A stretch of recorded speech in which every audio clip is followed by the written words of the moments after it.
Top of the day, beautiful people. I'm bringing on Facebook Live.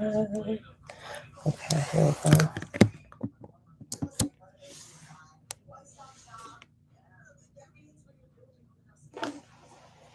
All right. Here we go, here we go, here we go. Top of the day, beautiful people. Top of the day. Happy Thursday. It is June the 2nd, 2022, day 124 of year 4 of reading through the books of the Law and the Prophets, another 4-year consecutive day count, day 1142. Y'all, we're picking up on page 153 of the Oahspe. And then we will jump right over here to the meditation book where we left off at on page 164. All right, y'all. Day 124. All right, y'all. So let's get started. Father, we thank you for another day to be here searching for truth. Thank you for leading us and guiding us every day and adjusting us if we get something wrong. We thank you for the heart to want to know truth and to correct our ways when we realize that we might be off. Hallelujah. Rita, good morning. Auntie Belinda Brown, shalom, shalom. Okay, y'all. We stopped at page 153 at the top in chapter 3 in the book of Fragapati, son of Jehovah. All right. But the dawn came, and in the wind of Gumachala, home of Fragapati, Orion chief in the Etherian worlds, high standing, came the voice, Jehovah's word, saying, my son, behold, the dawn of Dan is near it. The dawn of Dan neareth the border of Horeb. The wailing earth, the red star, cometh apace.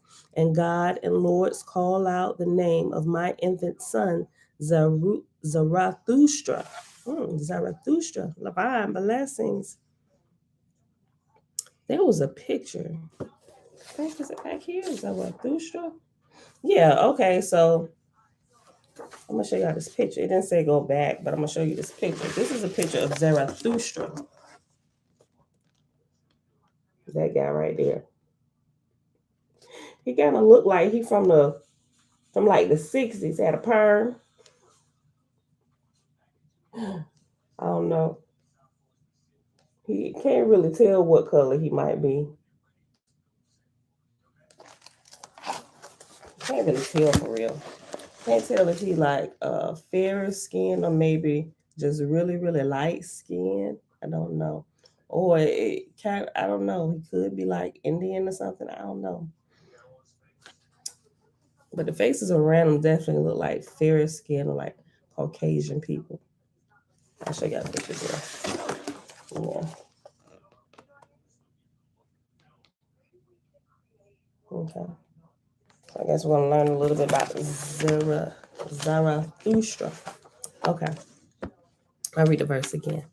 But the dawn came, and in the wing of Gumachala, home of Fragapati, Orion chief in the Etherian world's high standing, came the voice, Jehovah's word, saying, my son, behold, the dawn of Dan neareth the border of Horeb. The wailing earth, the red star, cometh apace, and God and Lords call out the name of my infant son, Zarathustra. Fragapati rose up, hearing the voice, and saw the time fulfilled, the 200 years and more for the coming world, the time for the revealed world, the time for the revealed word to mortals. To thee, O Jehovah, he said, boundless, I come with my host, 10 millions strong. Alicia, Yah, Queen Israel, Grand Rising. Mom, shalom, shalom. Verse 3. Fragapati went into the Etherian council of gods and goddesses. He said, the time hath come, the red star borders on the plains of Horeb, Jehovah calleth. Then the council rejoiced, for the weighty matters of hundreds of Etherian worlds were settled for a pace of time with promised rest and recreation in corporal fields. First spake Adar, God of many worlds, a decreer of time in Aegean vortices in the regions of his Hispain, Hispiane. It says Hispiane. Hispiain. Okay. In the regions of Hispiane's sons, saying, O Jehovah, give to thy son Fragapati 5 years' rest, the dawn of earth and Dan, only the earth and her heavens to deal with. Next spake Fiv- Vivaka, goddess of three Etherian worlds, the white-haired wielder of the scimitar of bars, period of oaths, carbon fashioner for the arcs of Job and Saul. She said, O Jehovah Almighty, what shall be the prayer of thy daughter Vivaka? What can her love devise for the rest and glory of our high God Fragapati, Orion chief? Then spake Chessen, marshal in chief for 7 Etherian worlds, small man with flowing beard, brought forth from the star Ender. He said, O Jehovah, make me contributor of my much love to the rest and glory of our holy chief, Fragapati. Thus spake 10,000 gods and goddesses of their love and high esteem for the worker Fragapati, rich in power and wisdom and love above all Etherian gods and Horeb. Fragapati said, 10 million strong my host shall be on the earth and her heavens during her dawn of Dan, 5 years and 50 days. We shall have no other labor, thus making it as a holiday for gods and goddesses to redeem the fallen world. Fragapati had spoken. So the proper officers and workmen proceeded to their parts, and in 7 days the Yaddle announced the fire ship, the Bian float, ready for the journey. Meantime, the selection of the 10 million redeemers had been made, and they came, everyone like a brilliant star, to take their rooms in the monarch vessel. Fragapati made Hood commander in chief and gave him 10,000 aides. For the curtains and talij, he made Metrav, goddess of Rook, mistress to the flowing east. And for the spires, he made Iata, mistress of restless morn. She was weaver to Gaing and Reth, 4,000 years, and much loved, with black eyes piercing. Of music, Fragapati made the retive conductor. She was goddess of Helm, an Etherian world in the roadway of Z and Olus, 4,000 years, mistress of Nealt and Exan, one time companion to Etizii, the Verugi, loved in Juan and Sangawitch for her mirth in adversity. Of the trumpeters, Fragapati made Boan, conductor. He was god of Zalata, now on leave of absence. For Cartus, he made Yan the chief. He was surveyor of Oatha, an Etherian sea in the Orion Arc of Wade, and Holland Poechava, also on leave of absence during the Red Star Dawn. Of libraries, he made Heta chief mistress. She was goddess of Vishya in the Wales of South. It says ENG. I wonder if they're short for England. Ing was just Ing. I don't think it's short. It's just ENG. In the Wales of South Ing, 30,000 years, teacher of Imes, and 10,000 years, counselor of Orion chief, heiress of the Ark Wamis. Besides these, Fragapati distributed the minor offices of the float to such gods and goddesses whose most exalted states were the extreme opposite, that the great journey through Etheria be the traverse of all serious purpose. And thus they started on their course amidst the applause of thousands of millions of Etherians wishing them love and joy on their mirthful cruise in furtherance of Jehovah's will. Speeding swiftly across the swamps of Ul, where seven corporal stars were dismembered 1,000 million years ago, now set with Augean fields and forming nebula, whereto they bring, at times, the Druhas, the dark spirits of other worlds, that they may take on the semblance of corporal forms to complete their neglected good works in times past. The ships the ship rose freely, and they shot into the pastures of Zeh, where Lepsa, god of corporal star, Tessa, 400 years, feedeth 70 million Essenes, colonizing them to truth and good works. And up here, after they shot into the pastures of Zeh, after they, it has reference number 4, which says at the bottom, and then. Yeah, that's it. And then. Okay. Lepsa knew. Trina, hey girl, hey. Uncle JB, Grand Rising. Lepsa knew the float was coming, and so had called 1,000 million spectators to look on, knowing they desired to see great Fragapati, and they sang and blew their trumpets, rejoicing, to which the gods and goddesses of the float cast out myriads of Archean flowers and sweet perfumes, mementos of love to evil, EVUL, to evil, now the ship made way, where seven Etherian worlds border in the ark of Nu, pastures of Elim, god of Usin, yeah, Usin, god of Usin, were congregated another host of 2,000 million to see them pass, cheering with singing and with trumpets and string instruments.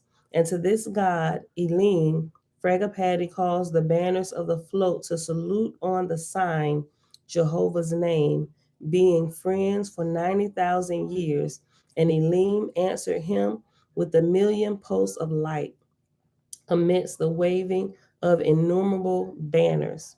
Onward moved the float, the fire ship, with its 10 million joyous souls, now nearing the borders of Horeb, the boundary of Fragapati's honored regions, known for hundreds of thousands of years and for his work on many worlds. Here, reaching Savorcum, the roadway of the solar phalanx near the post of Dan, where were quartered 500 million Etherians on a voyage of exploration of more than 4 million years, rich stored with the glories of great Jehovah's universe.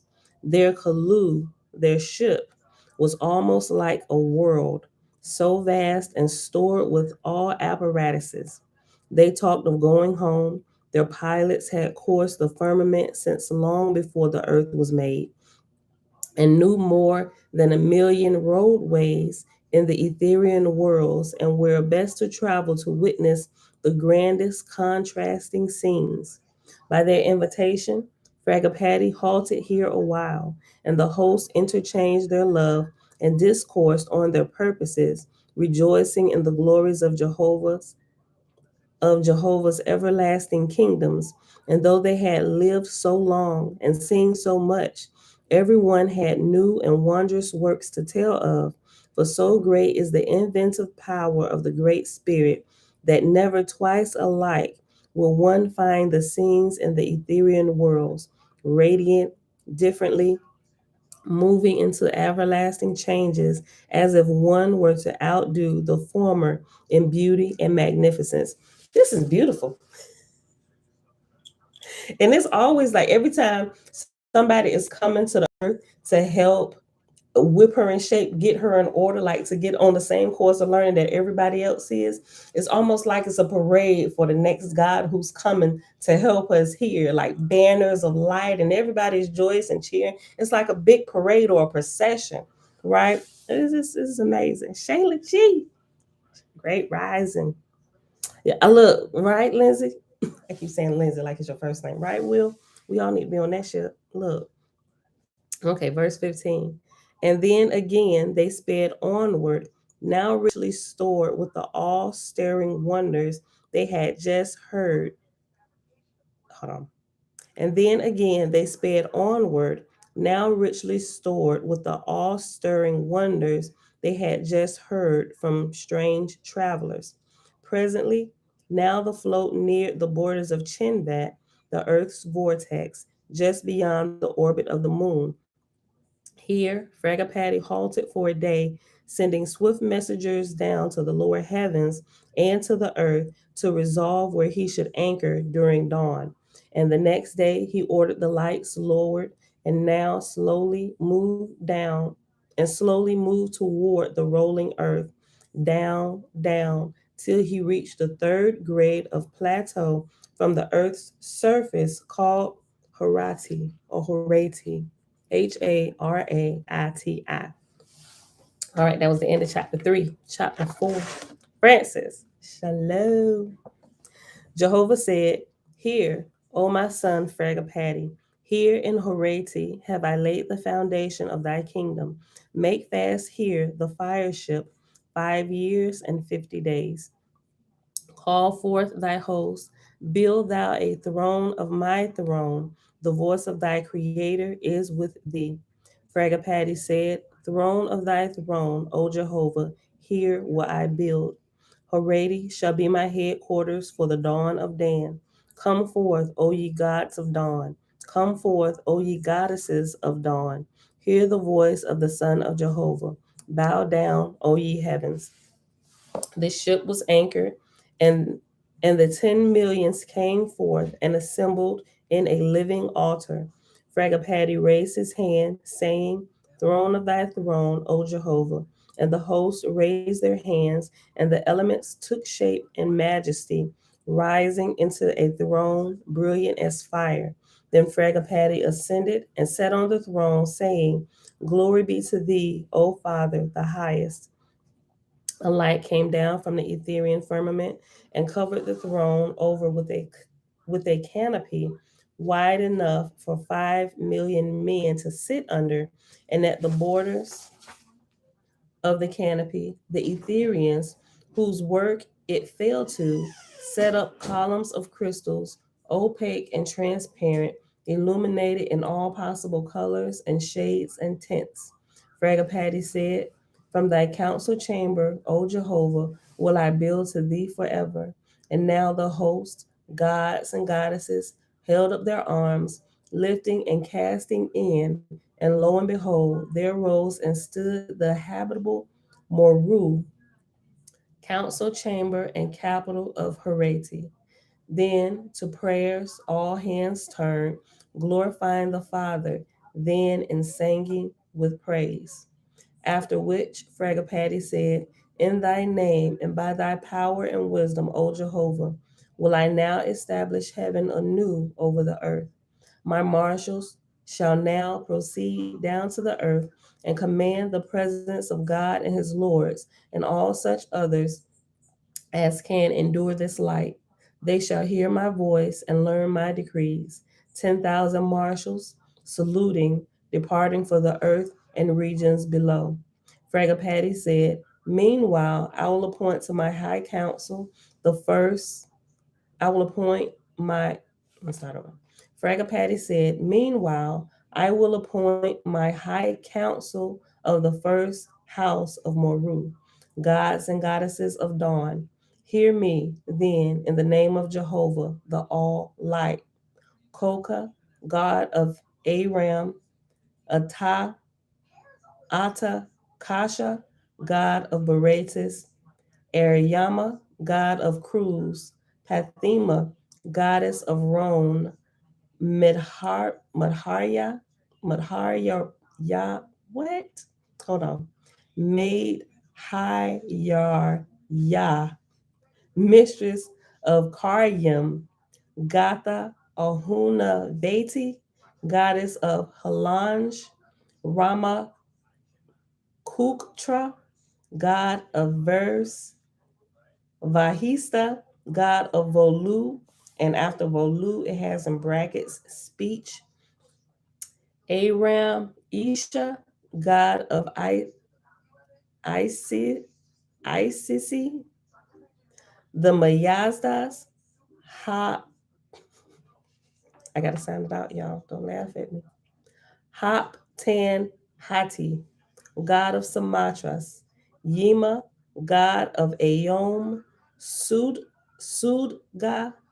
God of Laka. I feel like I'm reading through Corinthians, not Corinthians, Chronicles, through all these crazy names the Hebrews had. Iragha, God of Bukdi, Elisi, goddess of Nisiris, Harati, Harwati, goddess of Hawmat, and Aji, Duz, goddess of Verithagna, Wedimati, goddess of Dahama, Quaktra, goddess of Igima, Uta Usta Veti, goddess of Mahamaru, Kura, goddess of Corona, Yin, goddess of Aka, Koshianto, god of Aberet, Roth Waiska, god of Huri, Spintas, god of Butts, Viryo, god of Nuga Gala, Dzota and her brother Zeota, god and goddess of Atur Vishkasha, Wraith Waskir, goddess of Nis, Yatha, god of Amishas, and Kaha, god of Sirach. Jen, Grand Rising. Big Nate, peaceful greetings. Tiffany, hey girl, hey. Fragapati said, O Jehovah, behold the glory of my house. I have chosen only such as have ruled over whole worlds. Was ever a God so favored with such a counsel? Was ever so great a light sent to so small a world as the red star? Jehovah said, as I have created man to need relaxation at times, so have I carried the same conditions to be desired by my highest of gods. Neither have I exalted any God so high, but the most menial office is his glory. Neither shall the autocrat learn sympathy till he liveth with a beggar, nor the highest, best man learn love and tenderness without taking a season in the depths of misery. Oh, that's so good. Listen to that. Let me read that again, y'all. Look, Jehovah said, Jehovah said, as I have created man to need relaxation at times, so have I carried the same conditions to be desired by my highest of gods. Neither have I exalted any God so high, but the most menial office is his glory. Neither shall the autocrat learn sympathy till he liveth with a beggar, nor the highest, best man learn love and tenderness without taking a season in the depths of misery. Fragapati said, shall the strong man forget he was once a child? Can an Orion chief forget he was once a slave? Can he that is in the light forget them that are in the dark? Mighty art thou, O Jehovah. I came to the earth and her heavens to rest myself in thy service, but thou wert here before me. Thy voice rises up to rebuke me. Yea, I am still but a child to thee. That's good. Chapter 5. We're on page 157, reading the heavenly account in the book of Fragapati, son of Jehovah. When Fragapati had selected both departments of his council, which comprised 100,000 souls, he said, when a god espouses a new kingdom, it is customary for him to create his own capital and affix the boundaries of his lights and hall of audience. But when he have gods and goddesses for his assistants, it is meet and proper for them to help in the buildings. In this case, I give into your hands to provide this realm. Hardly had his words gone forth when the gods and goddesses stretched forth their hands unto Jehovah, and lo and behold, the elements of the plateau took shape, and there stood the canopy of the new kingdom. Then again they stretched forth their hands to Jehovah, and there came the walls of the house of heaven, and yet again stretched forth their hands to Jehovah, and there came the floor and the foundation. And the house was called the house of Monroe, the place of the throne of Fragapati in the lower heavens. On the plains beyond the house, Fragapati created thousands. It's funny, right?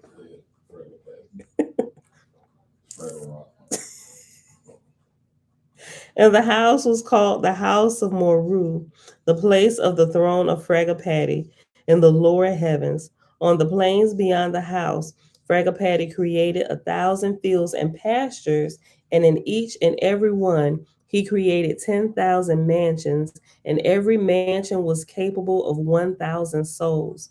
With roadways from one another, Fragapati created them, his host being the workmen in the wisdom and power of Jehovah. Whilst this work was going on, the marshals who went down to the earth returned, bringing God and his lords with them, and also bringing with them 1,200,000 spirits of the second resurrection. Fragapati commanded them to bring God and his lords into the house of Monroe, and they were so brought. Fragapati said, in the name of Jehovah, I salute thee, O God, and thy lords, and thy hosts. God said, in thy name, O Jehovah, am I and my lords and my hosts blessed with great joy, that thou, O Fragapati, hast come to redeem the earthborn and the spirits of these heavens is a joyful period in the time of worlds. And just a quick recap, remember, those who hold the title God here is actually like the president of the earth, the current ruling God at that particular time, because we know it hasn't been one particular one that ruled and reigned for the whole time. It's been multiple sons and daughters, and also those who hold God or goddess they also carry the term simultaneously son or daughter. So it's not just sons who rule over the earth or whatever world it is, but for the sake of what we know here on this planet, so we can get to going where we should be going. They're telling us about the other worlds that they were god or goddess of, but the the focus is here, the earth, and why we're not moving like we should, right?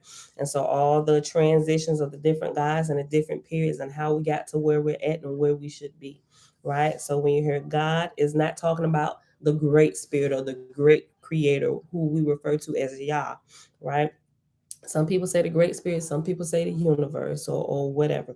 But God is not the great creator. It's the one who's currently ruling the earth. And it could be a god or it could be a goddess. From what I understand, from what I've gathered so far, I think we're under the ruling of a goddess during our lifespan here, although they've been ruling for a little while, right? But definitely the whole time, wow, I don't know. I don't know precisely the time changes. I'm still trying to understand all that. But anyway, according to this, that's what the title God and Goddess is, the one who is currently ruling. And lords and lord gods are actually titles of those in their cabinet that are helping to rule with them. Just like the president have different people in their cabinet who hold different positions to help them run the world or whatever, or the United States. It's the same thing. Earlier on in some of the earlier chapters, they actually do the breakdown of the hierarchy. So just in case you was getting kind of twisted, when it says Jehovah, they refer to the great spirit or Yah as Jehovah throughout this whole book. So you don't get it mixed up when they say God, goddess, Lord, Lord God, Asaphs, Ashars. I think it's the Ashars that are the what we call guardian angels, but there's a whole chapter that goes through all of that. Okay, verse 5. Whilst this work was going on, the marshals who went down to the earth returned, bringing God and his lords with them, and also bringing with them 1,200,000 spirits of the second resurrection. Fragapati commanded them to bring God and his lords into the house of Monroe, and they were so brought. Fragapati said, "In the name of Jehovah, I salute thee, O God, and thy lords and thy hosts." God said, "In thy name, O Jehovah, am I, and my lords and my hosts, blessed with great joy, that thou, O Fragapati, hast come to redeem the earthborn, and the spirits of these heavens is a joyful period in the time of worlds." And also those who graduate during a particular season, there those who graduate from the earth are called brides and bridegrooms, right? Okay, so when we graduate, meaning we have reached the grade of 50, at least 50, because you can't graduate from the earth until you reach at least the grade 50, meaning your spirit has been developed far enough to where when you pass away, you won't get stuck in the Etherian realm at the lowest heaven where you become a druha, or where you turn wicked, right? And the church will call those spirits demons, right, or satanic, because they latch themselves onto the humans. They possess them. They want to take up residence in your body, put you in a sunken place, or take over your house, all that stuff. So this is really, really enlightening. It brings a lot of clarity to some of the things that we're taught in the church or have taught in the church. Okay. Verse 8. The Lord said, "For ourselves and our hosts, O Jehovah, do we thank thy son, Fragapati." Fragapati said, "That thou, O God, mightest know my decrees. I commanded thee and thy lords, and they exalted hosts hither. Hear me then, and to whom I send thee. Do thou my commandments in the name of Jehovah. The time hath come when mortals on earth shall begin their lessons in spiritual things proven, being themselves made part in the building of Jehovah's kingdom. And after have come when mortals on earth shall begin their lessons in spiritual things proven." It has reference number 5, and it said, "Hath now come." Or so the time hath now come for these things to begin to happen. We need to start helping these humans graduate.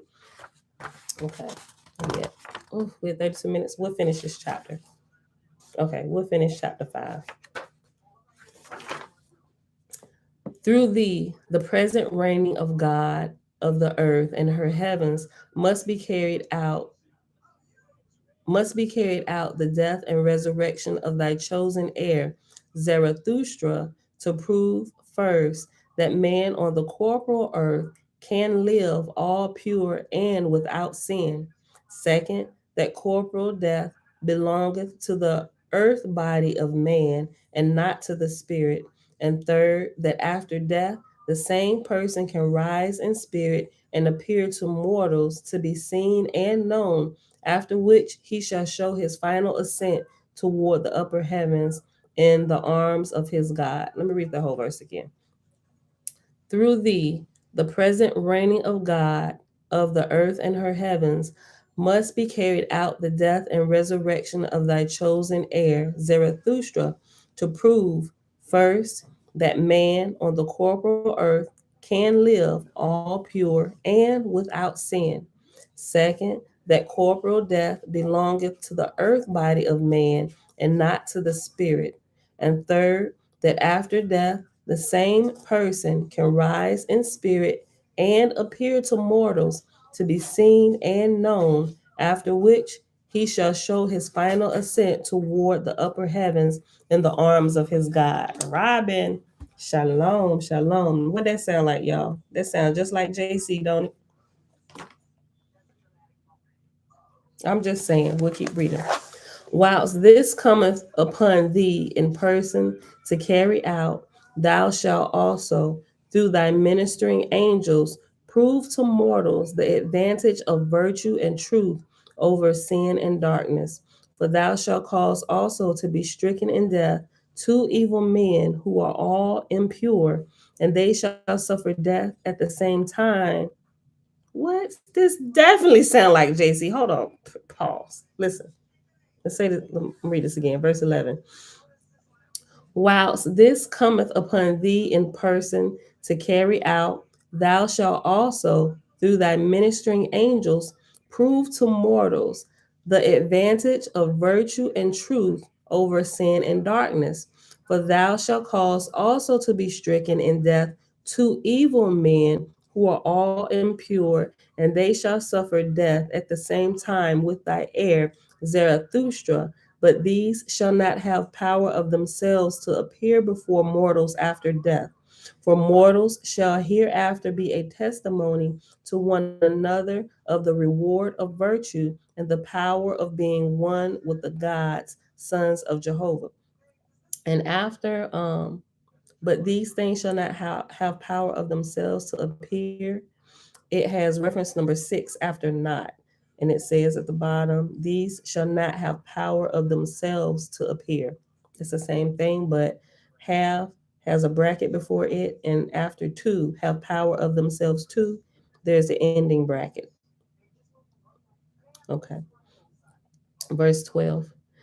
But since all attestation by spirits can be set at defiance by the craft of philosophers, thou shalt not wait till after death of thy heir to teach the truths of the Father's kingdom, but beforehand, causing Zarathustra, whilst yet mortal, to write down rules of mortal life and doctrines and faith and repentance and praise of the Great Spirit and of prophecy and all manner of righteous gifts and the power of miracles and the triumph of the spirit of man over corporal elements.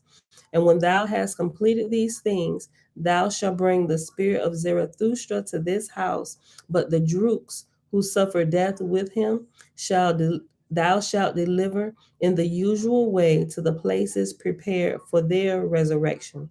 Tell me then, how standeth thy heir?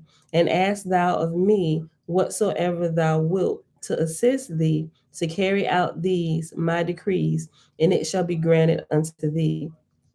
God said, Zarathustra hath attained his 20th year and comprehendeth the destiny put upon him. He is pure and wise, with faith and gentleness, but he is larger and more powerful than any other man in the world. He is instructed both in the spiritual and corporal senses, and having a knowledge of the books of the ancients and of writing and making tablets. Fragapati said, 5 years shalt thou have in which to complete thy labor. Depart here, depart therefore to thy place, taking with thee such of thy lords and hosts as thou mayest require.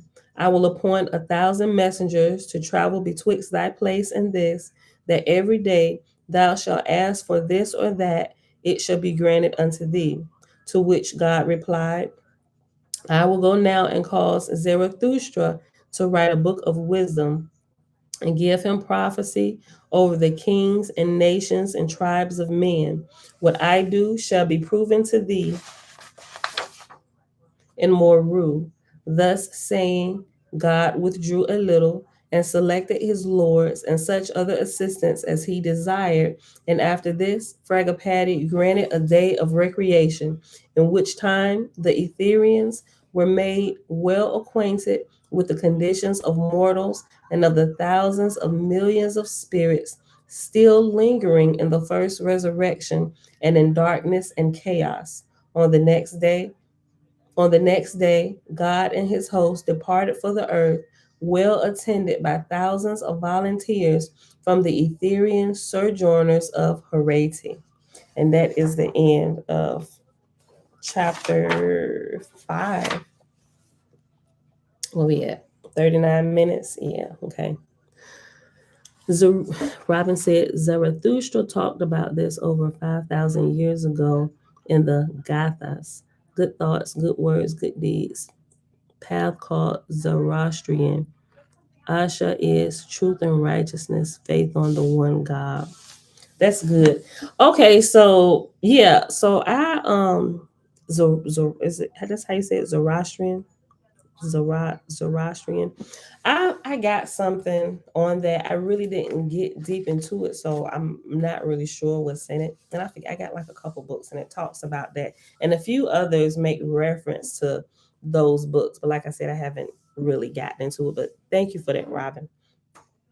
Okay, so we are going to pause right here at chapter. Yeah, we'll pause right here at chapter 6. We'll pick this back up here tomorrow. But look, when I was looking ahead yesterday after this, in the book of, y'all gonna really enjoy this. Was it the book of divinity? I think it's in the book of divinity. It starts, no, I'm sorry, the first book of God, which is after we got the book of Spencer, daughter of Jehovah. Okay, so after the book of divinity, you have the book of Spencer Armige, daughter of Jehovah for the heavenly account. And right under that one is the first book of God. In the first book of God, it gets into stuff that reminds us of um, Exodus and Moses, right? So it literally, it talks about Abraham. It talks about, what do they call him?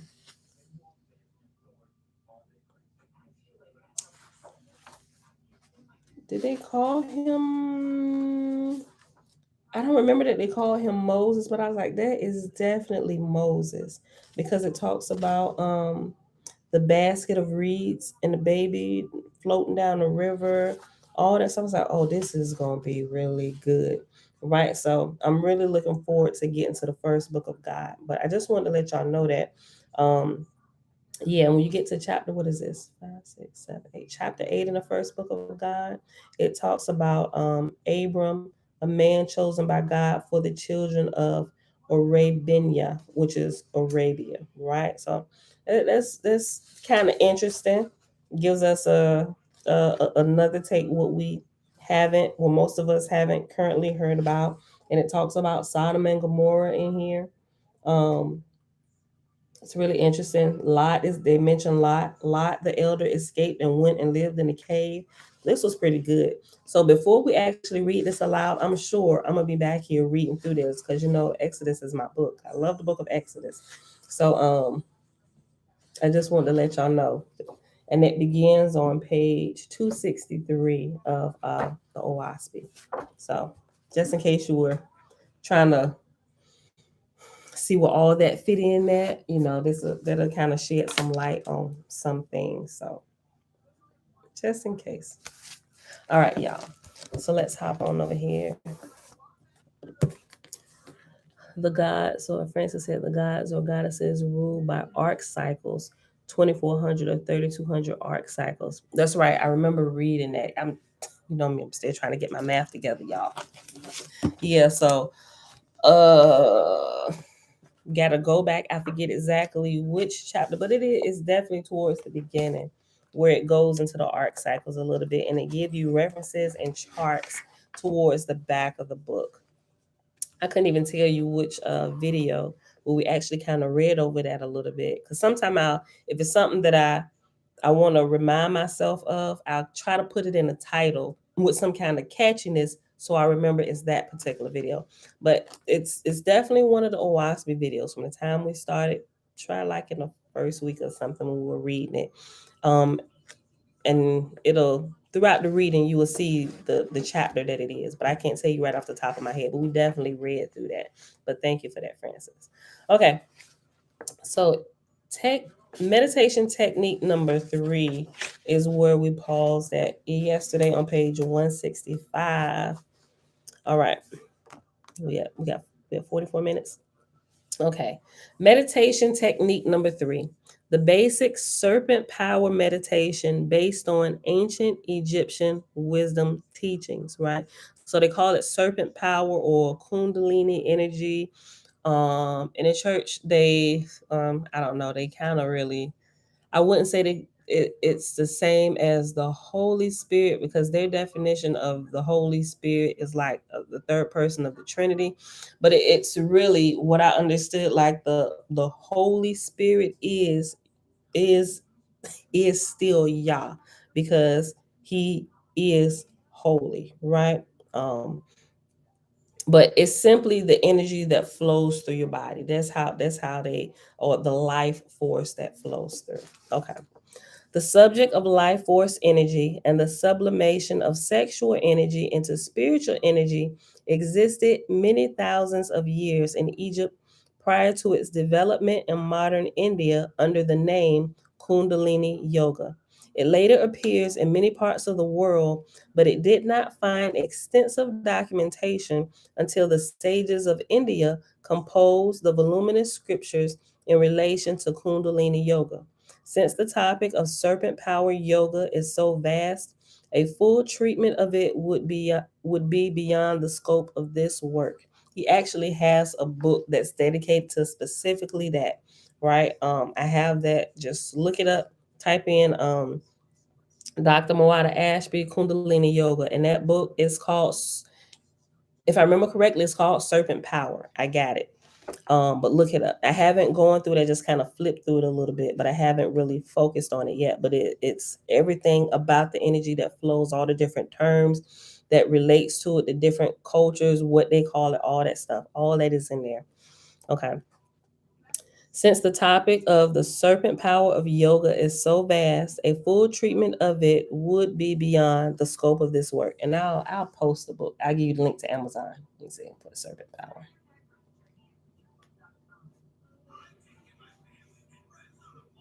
Post. Okay. Just in case you want to check it out. As in the Indian chakra system, the ancient Egyptian Sefik Ba Ra, or seven spheres, are related to the seven energy centers of the subtle body, which are not visible to the ordinary eye and are in the same space as the physical spine, though not in the same plane as the physical body. They are linked to the awakening of one's spiritual powers and consciousness. As one progresses on their spiritual path of evolution, while either purposely employing a yogic spiritual discipline, which is study and application of spiritual and philosophic scriptures, reflection and meditation, or learning through the process of trial and error, these centers will automatically open, allowing one to experience increasing communion with the higher self, God.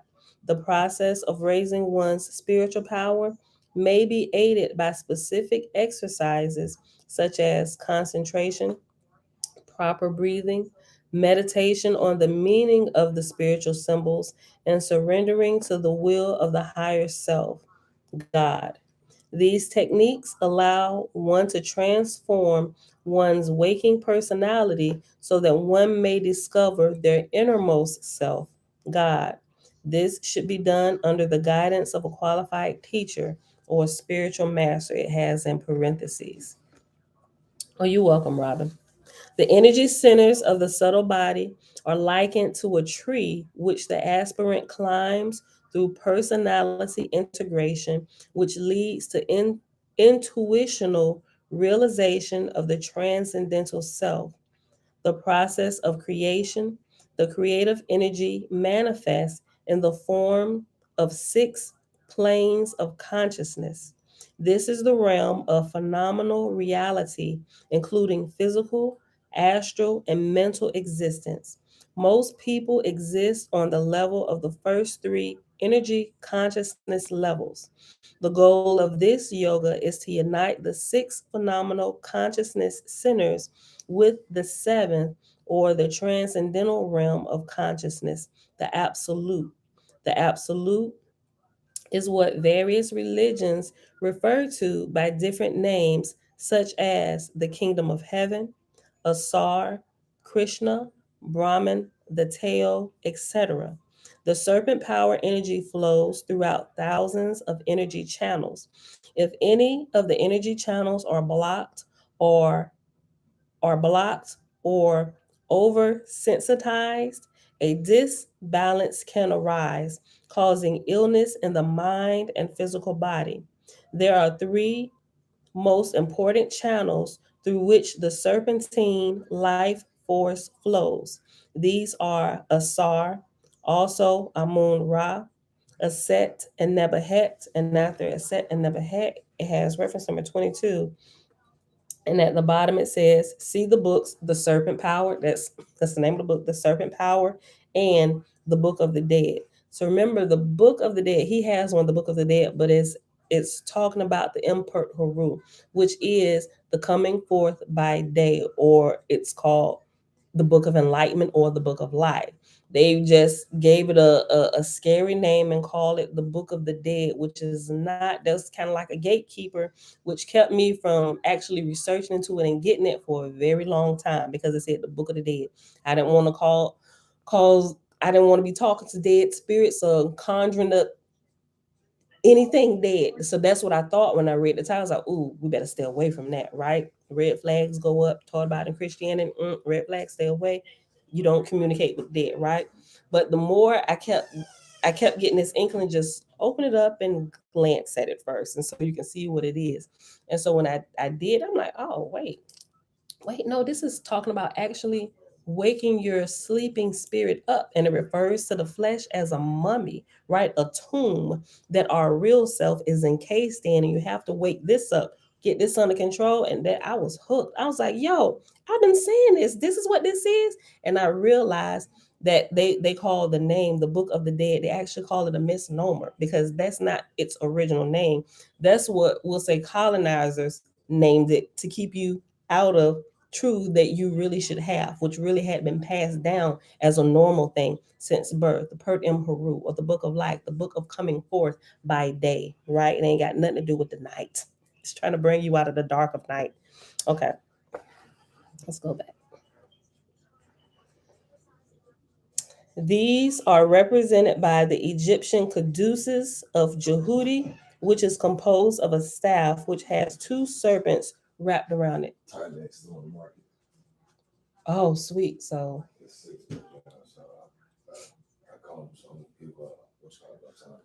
okay, sweet. Oh, well, I'm ready to go as soon as we done here. Okay. Okay. All right. I'm leaving you here today. By yourself. And don't start her crying. I am live. And she gonna throw a fit. The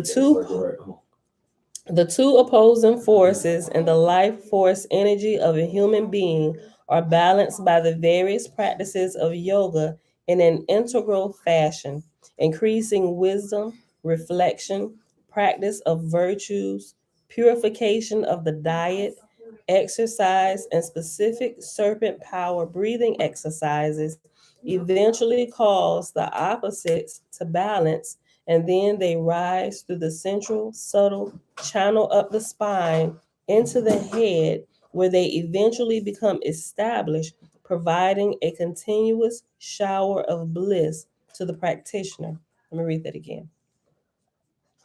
The two opposing forces in the life force energy of a human being, and it's referring to the caduceus, right? So if you see the medical caduceus or the staff or Moses' staff, like the snake wrapped around it, that's like I ain't gonna say the origin of the caduceus, but that's what they're talking about, because that's where the medical field gets the caduceus from. It's the medical staff with the snake. Look at the snake healed, right?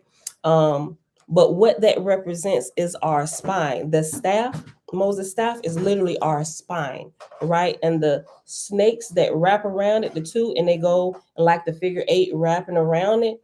It's the opposing the negative and the positive energy forces, or the life force energy, or the serpent power, or the whatever you want to call it, the kundalini energy that flows up through our spine, representing the chakra points, or the energy points, all the way up to the crown chakra from the root base chakra, right? Audrey, shalom, shalom. Let me read it again. The serpent power energy flows throughout thousands of energy channels. If any of the energy channels are blocked or oversensitized, a disbalance can arise, causing illness in the mind and physical body. There are three most important channels through which the serpentine life force flows. These are Asar, also Amun Ra, Aset, and Nebahet. These are represented by the Egyptian caduceus of Jehudi, which is composed of a staff which has two serpents wrapped around it. The two opposing forces in the life force energy of a human being are balanced by the various practices of yoga in an integral fashion, increasing wisdom, reflection, practice of virtues, purification of the diet, exercise, and specific serpent power breathing exercises eventually cause the opposites to balance, and then they rise through the central subtle channel up the spine into the head where they eventually become established, providing a continuous shower of bliss to the practitioner. So as the energy is rising at every level, that we're taught at that level to bring that particular area of our life into balance, right? Starting at the bottom, which is the root, which is security. Then you have the, what is it, the root shot? Was it the root, sacral, solar plexus? But anyway, when you get to the different ones, the heart, the throat, the heart represents like relationships, your love, loving yourself and loving others. When you get to the throat, how you speak in church words, do you speak curses or do you speak life? Everything has to be brought into balance, because if one is off, you can't continue climbing the ladder. So the process of spiritual growth is for you to take your dirty lights and shine them up, right? And when all your lights are shining brightly, when they're shining brightly, that means all the bad energy has been cleared out, if you want to term it that way. It's been purified, right? You're walking in righteousness in that level, right? The first thing we got to get a hold of is our flesh, our appetite, and our sexual nature. When that's out of whack, you can't even go to the next one. So until you get your security down under control, your sexual nature under control, your eating habits under control, you, if you don't get those under control, you cannot rise past, I want to say, the solar plexus level. I think it's the solar plexus level. Yeah, because you're going to have major issues trying to rise to the heart, right? If those things are out of whack, because your sexual nature should be in line definitely with your heart. And if you can, or you don't have to have like a thriving relationship, but you have to be in balance with your nature if you're not in a committed relationship with somebody else. Yeah, right. Okay, so yeah, you definitely cannot, you can't rise past the heart chakra. Well, you can get up there, but you're not going to go anywhere. Like if you're having multiple relationships sexually, it's going to throw things out of whack, because it it has to be balanced all the way around. Like I forget which book I read, one that talks about that. Which one is it? It was going into some detail, and even in the book, the raw contact, towards the end of the first volume, they start getting a little bit more. They start asking about the chakras and the sexual nature. And they even talked about that you can only rise so high if you don't get your sexual nature under control. Because when you become disciplined, you should be able to transmute that sexual energy. You don't let your sexual drive you, but there is a purpose for it other than just procreation and having fun and feeling good. You can actually take that same energy and you can transmute it and literally like give it to the divine, and it'll kind of shoot you up a little bit higher, and it'll just, I don't know, it'll just help you grow. I can't give you all the schematics about it, but I just know by practicing it, it works. Good stuff. Real good stuff. Real good stuff. Okay, so all right.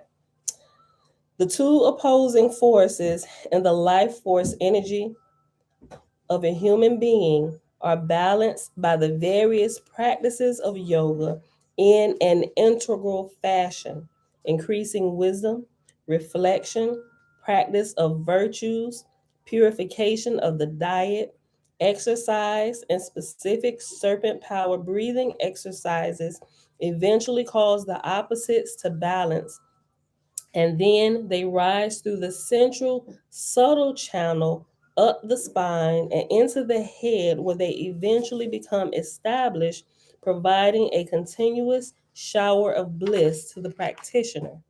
There are two stages of practice in the yoga of life force energy development. The first stage of practice is the cleansing stage. Here, the concentration is on cleansing the mind and body and on balancing the energy flow of the body. The mind is purified by practicing the wisdom teachings. The body is purified by purifying the diet and regular practice of physical exercise. The energy flow is balanced by alternate nostril breathing. In order for your consciousness to unfold, your mind needs to be cleansed of gross impurities such as anger, hate, greed, selfishness, etc. And the physical body needs to be cleansed of mind altering chemicals and elements of lower vibratory rate, which will cause the mind and body to be agitated and preoccupied with the desires of worldly concern. You can go ahead and open that. After the cleansing stage of serpent power yoga, wherein the elements of the body are cleansed and the subtle energy channels of the body are cleansed, which may take months or years, the attention turns to the three main channels wherein spiritual realization unfolds. This is accomplished by manipulating the energy in the subtle mental planes and directing it towards the divine. Right? We just kind of said that with the sexual energy, just taking it, transmuting it to the divine, to y'all. We almost done with this right here, y'all. Mom, she looks beautiful. She looks beautiful, baby. I picked her outfit. I know. Go on, sis. The psychic energy centers in the spiritual or etheric body are distributed throughout the spine, going up from the base of the spine to the crown of the head, the uraeus. Each one of these centers are called the Ba Ra, or vortexes of energy of Ra. And we'll learn when we get to the book, The Nine Eyes of Light. We're gonna. I always mention this when it comes up when it talks about the Ba and the Ra and the Ka. It's going to get in deep detail about that. It's literally going to split the body, all the realms, or all the bodies, the spiritual body, the astral body, the physical body. That is like a scientific book and gets into the details. That is, everybody should have that. It's pretty expensive, and I think they short on stock. But if you can get it, get it. And the last time I checked, they didn't have it on Audible. Neither did they have it in Kindle. But the last time I checked, I think it was knocking on $200. I got it a little over a year ago, and I paid $124 for it. Okay. So, but check it out. If you don't have it, just be patient. We're gonna go through it here in a couple months. All right. Each one of these centers are called Ba Ra, or vortexes of energy of Ra. In Egyptian symbolism, they are depicted as circles or links in a chain in the karmic scales of the initiate. In Indian symbolism, they are portrayed as Padmas, Padmas, or lotuses, symbolizing cycle spiritual principles of human consciousness. By understanding these and removing obstacles to them, or Rat Sekim, or life force energy, is freed. When your consciousness is freed, you can move toward the divine essence of your being. Mental and emotional complexes and sentiments constitute the main obstacles and blocks to Aratsikim one's own spiritual consciousness. Through physical exercises, physical cleansing, through diet and lifestyle changes, and meditation on the psycho spiritual implications of each center, serpent power yoga is effective.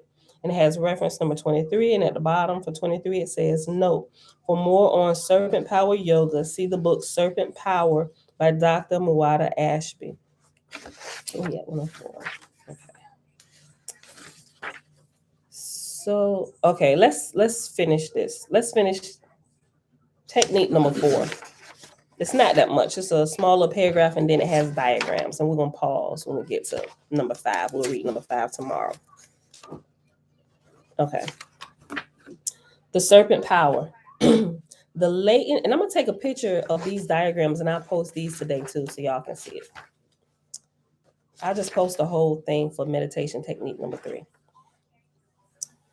The latent spiritual energy lies dormant, coiled up, as it were, at the base of the spine, and when awakened, spirals upward, awakening the spiritual energy centers in the subtle spiritual body.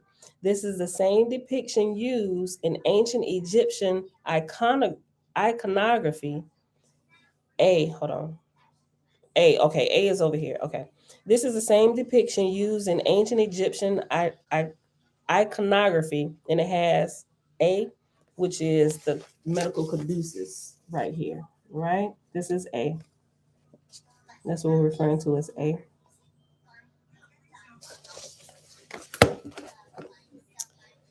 This is the same depiction used in ancient Egyptian iconography with the staff of the god Jehudi, which later became known as the caduceus of Hermes Trismegistus. B, and this is B. I'll show you B right here. And of course, y'all can see I done kind of gone ahead coloring stuff. That's on Facebook. B right here. YouTube right here. Okay.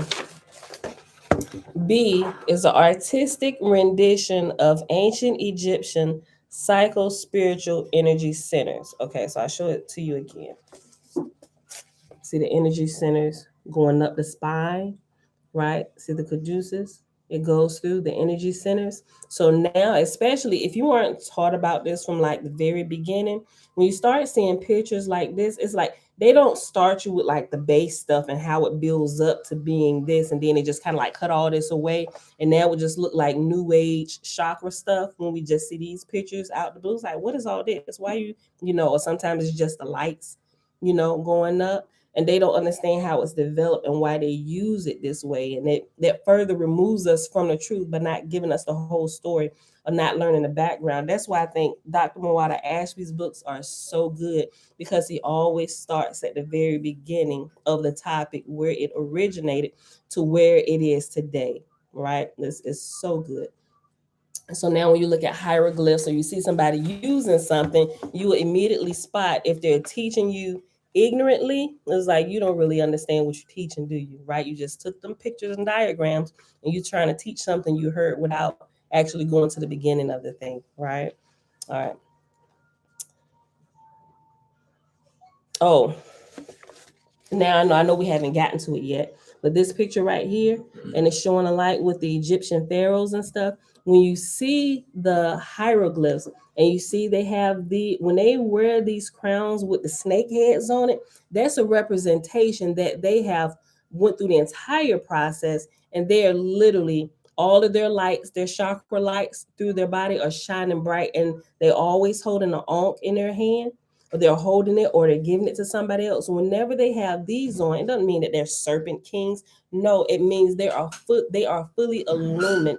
They are in constant contact with the great spirit, the great creator, or with Yah. They walk in righteousness. They don't even get this serpent crown unless they live the life of purity and walk in righteousness. They were righteous kings and queens, or gods and goddesses, and they always walked according to the principles of Ma'at, or eternal life, right? They balance their energies.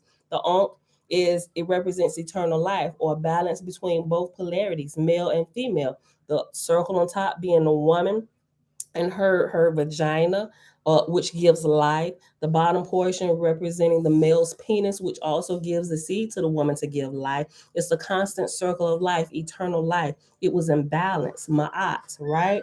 When you see stuff like this, and you haven't been taught about the principles and all the different individual things, and when they're walking holding the staff, and you don't know that that's somebody righteous, y'all better back up, right?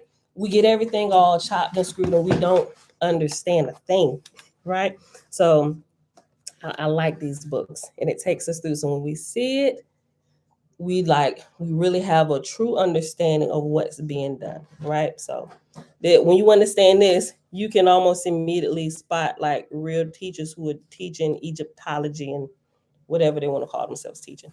Okay, in Indian iconography, see the three main nadis or astral channels through which the serpent power travels are depicted as one straight channel or a central shaft which runs vertically, and two intertwining channels representing opposite poles of the same serpent power energy.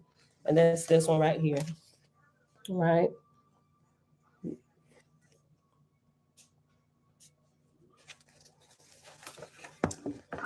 This is the same depiction used in ancient Egyptian iconography A with the staff of the god of Jehudi, which later became known as the caduceus of Hermes Trismegistus. We'll learn a little bit about Hermes Trismegistus in the next book we're going to read, the little small pamphlet we're reading. Um, y'all know what it is. It's right on the tip of my tongue. Okay. The what is it, y'all? Didn't we just read the initiates of the flame? Is it the initiates of the flame? I think it's the initiates of the flame, right? And the Kabbalion. We're going to learn about Hermes Trismegistus. Okay, here's another diagram. Like I said, I'm going to take a picture of this. So just look at it real quick, and I'm going to read to you what's on the page. And we almost done. It's like 2 more diagrams after this. Okay, below, diagram of the psycho-spiritual energy centers of human consciousness, also known as the serpent power for concentration and meditation exercises. So at the top in a black bold box, it said meditative principle, and it's numbered from 7 down to 1, but I'm gonna read them from 1 from the bottom going all the way up, which is representing what each of the chakra lights stand for when you get this particular balance in your life. Let me see if I can read it like this. Okay, so we'll start at 1 down here, which is this chakra, which is the base root chakra, right? I am sustained and provided for by the self, right? So having a a balanced chakra, you work through all the fears. Like that's like the root chakra. You have to get rid of the fears. All fears should be handled at this level right here. Fear of security of just living. If you got like issues with abandonment, all of those fears are handled here because you have to be grounded. You can't be grounded when you have fears running rampant in your life, right? And that's probably like the first. I would say, well, it depends. Just depending on what your experience is in life, that may not be your hardest one. The next one, sexual, may be your hardest one, right? So after this one, after the first chakra, the root chakra, then you go to the sacral chakra, which is here, right? And when you get this balance, two, I will control and harness my sexuality and create positive thoughts, feelings, and impressions. And not to talk about anybody in their sexuality, but people who are having issues identifying who and what they are stuck here at the sacral chakra, right? They're confused. They don't know what to do if they've chosen to do something opposite from what they were created to be, right? They think their choice is better than the creators, right? You made me wrong, so I'm gonna fix this. They're stuck here. They cannot move any higher. I don't care how sweet and loving they are. In regards to spiritual growth, they are stunted until they get this fixed. We'll just say that. The next chakra is the third one, which is the solar plexus. I will understand my potential to serve others, right? So there's a relationship with other people, the acts of giving, servitude, not servitude like you my slave, but y'all get it, right? A healthy outlook, treating others what Bible says, do unto others as you would have others do unto you, right? Treat others like you would treat yourself. And that's I think that's here in Oahspe gives a really good picture about how we should operate towards one another. We'll just say that. Okay, so the next one, the fourth chakra, I will love and care for others, and I will love and care for others and not. and not what? Oh, I guess you can just fill this in. I will love and care for others and not treat them like garbage. Y'all get it, right? But that's the heart chakra right here. Then you go up 1, 2, 3, 4. The fifth one is the throat chakra, communication. If your communication is out of whack, you don't know how to communicate. You popping off at the mouth, sisters, necks rolling, all of that. You got an issue with the throat chakra, right? And if you got an issue with the throat chakra, you definitely got an issue with the heart, right? Um, and it says right here, 5, I have the power to control my, probably your tongue, your mouth. If you get popped a lot, you get smacked a lot in the mouth. People want to haul off and punch you in the mouth. Your throat chakra probably a little bit dirty, right? Then you move up to the sixth chakra, which is the third eye, right here. Spirit and matter have the same substance, maybe. I would say spirit and matter have the same substance. They're just opposite sides of the coin, rather. And here, this doesn't even open. I mean, I guess you could get it to open prematurely, but what you see could be hampered, hindered, could be possibly skewed, depending on how clean or how dirty these are, right? So if all you seeing is the negative, or what you see is, um, yeah, if all of what you see is negative, it's probably an indication that something is going wrong with these other channels, and you need to first look at yourself, right? If you're constantly having otherworldly entities of the negative polarity showing themselves more than the more holier ones, there's definitely something going wrong in here. And it possibly may take you back to here, to the sexuality one. But the sexuality also is not just sex, it's also appetite, eating as well, right? You could be eating a lot of meat, right? You got other entities inside your body, which is going to screw up what you're actually seeing. All this stuff go together.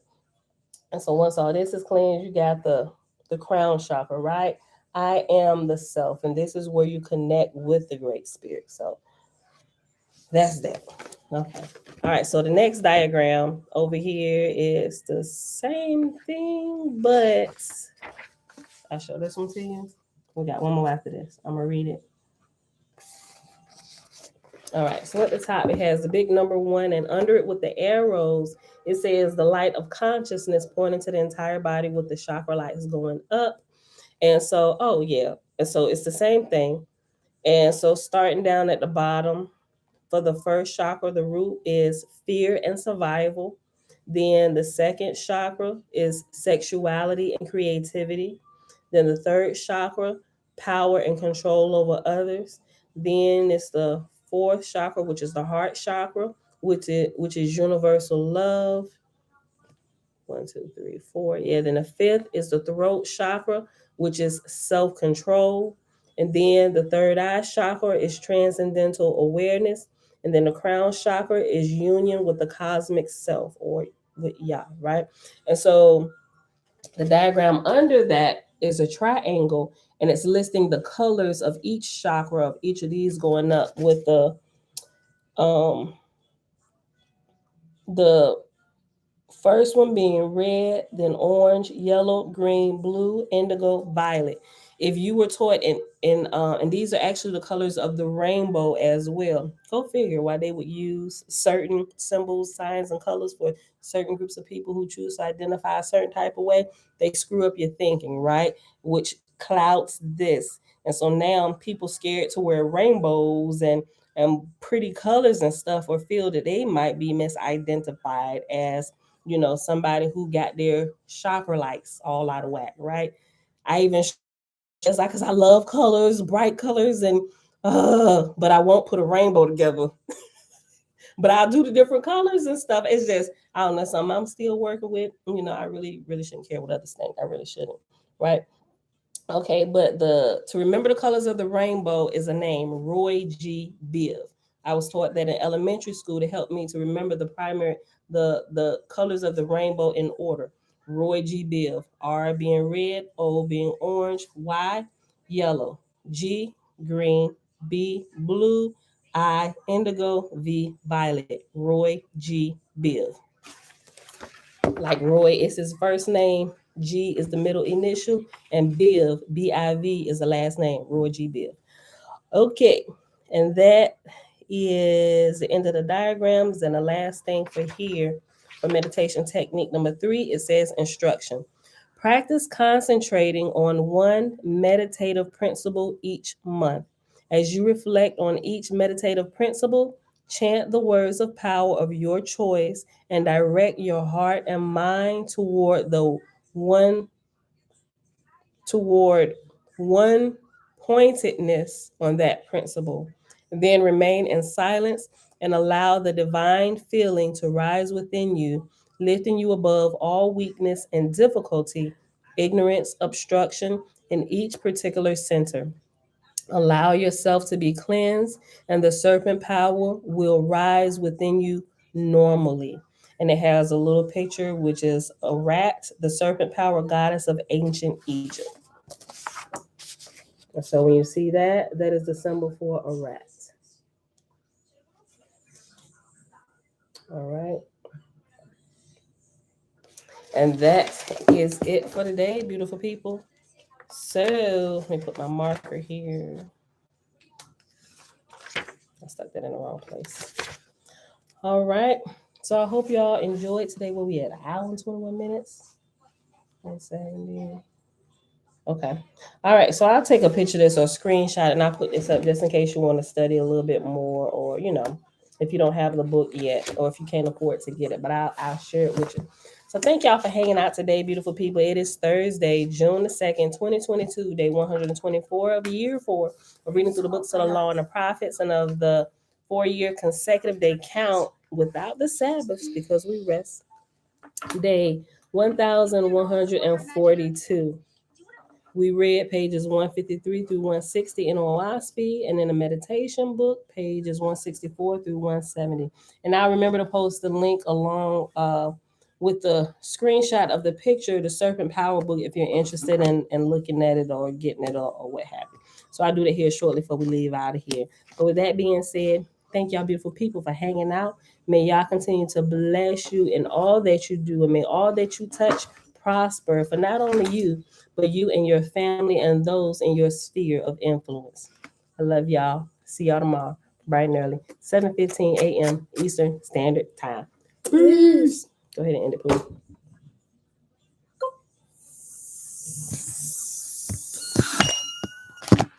Mom, Yes, baby.